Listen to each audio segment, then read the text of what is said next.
Hello, honey. Hello.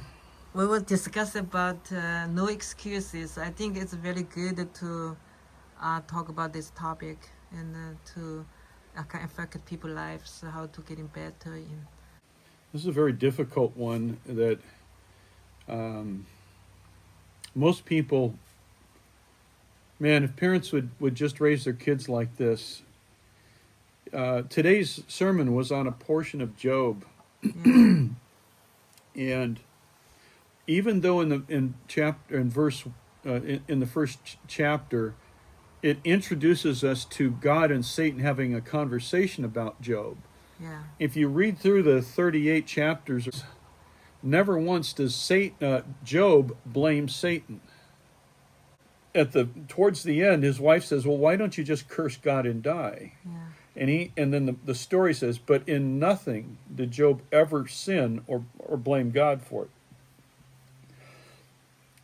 In psychology, there's this concept that back in the 70s we called it the blame game. And there was a black comedian who said, "The devil made me do it." And that actually ended up coming into the church theology that somehow Satan is out there causing us to misbehave. But if you look at the story of Adam and Eve, when God asked Adam what he did, he says, "Well, the woman made me do it." And God goes, "Well, you know what? No, you could have said no, so you're going to get cursed." He held Adam responsible, right? mm, Then he goes to Eve and he says, "What'd you do?" And she goes, "Satan deceived me. yeah. The devil made me do it." Now think about that. Did Satan make Eve eat the apple? No No, that was her decision. choice. That's right. And so there is no excuse for her eating the apple. She knew better. God told her not to eat the apple. She had a conversation with Satan. Hey, God told us not to eat the apple. Yeah. All right, now here's the big part that most churches don't teach. What was it that Adam and Eve ate? The knowledge, Of the evil and good. good and evil. And so that is symbolic that the knowledge of good and evil passed into Adam and Eve, and now it is passed down all through mankind. And what we call that is a conscience. Mm.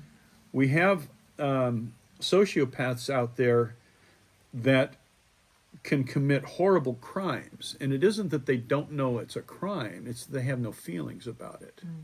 They don't have any guilt. They still know it's wrong to murder. They still know it's wrong to be serial killers. Obviously, they try to hide it. They know they're wrong. They don't just do it out in the open. There's no absence of guilt. They're aware they're guilty. They try to hide their crimes until they try to show them off to people. They get too bold, too proud. But everybody has a conscience, and everybody on earth down through the last 6,000 years of mankind, everyone has known the difference between good and evil. And so it doesn't matter who does it. Doesn't matter if it comes from Satan's temptations, God's trials, the world's wickedness, or our own flesh. They're all three enemies from God. Well, yeah, the three, and then God's trials, we just simply say, "Thank you, Lord." May I have there's an old pastor joke: never pray for patience or humility, because God might answer you. And how do you get humility? By being humbled. How do you get patience? By being tried.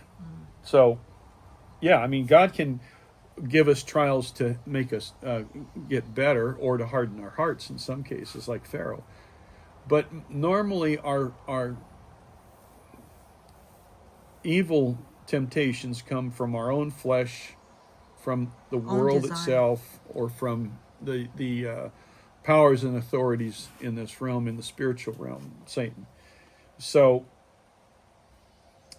in all of this, Job did not sin, because he never once blamed God for why is this happening. And some of you may have seen out there, if you're driving along the interstate or along maybe some side road, a sign, either a big billboard or just a little side street sign. God is in control. It's like there's nothing to compare to it. God is all powerful, all knowing, Yeah. but we operate in a world of self will because the whole Bible is about the things that man has done against God's will. Yeah. He didn't plan for Israel to turn wicked and unfaithful. He knew it was going to happen, but that wasn't his plan. Mm-hmm. He knew that Judas would betray Jesus, but he didn't plan for it. He wasn't the author of it. He is like, in my martial arts training, sometimes we knew someone was going to make a certain move and we could anticipate it and prepare for. Other times we had to react at it coming at us. God is above all of that. He's already seen all of the moves the other guy's going to make, and he can decide which of the moves that he responds with is most likely to go in his direction for his purpose and ends. I've often likened it to a tic-tac-toe thing. Mm-hmm. If I'm an expert playing 50 years of tic-tac-toe and I'm playing against a 5-year-old, I can make them win, lose, or draw every single game. That's God. So there are no excuses for our choices to do wrong. And we should all try to live life with no excuses in our life. And that's today's message. There are no excuses for our sinful behavior, ever. Thank you for watching. Hope this can help us, the life getting better and the Christian life getting better each day. Thank you. God bless you all.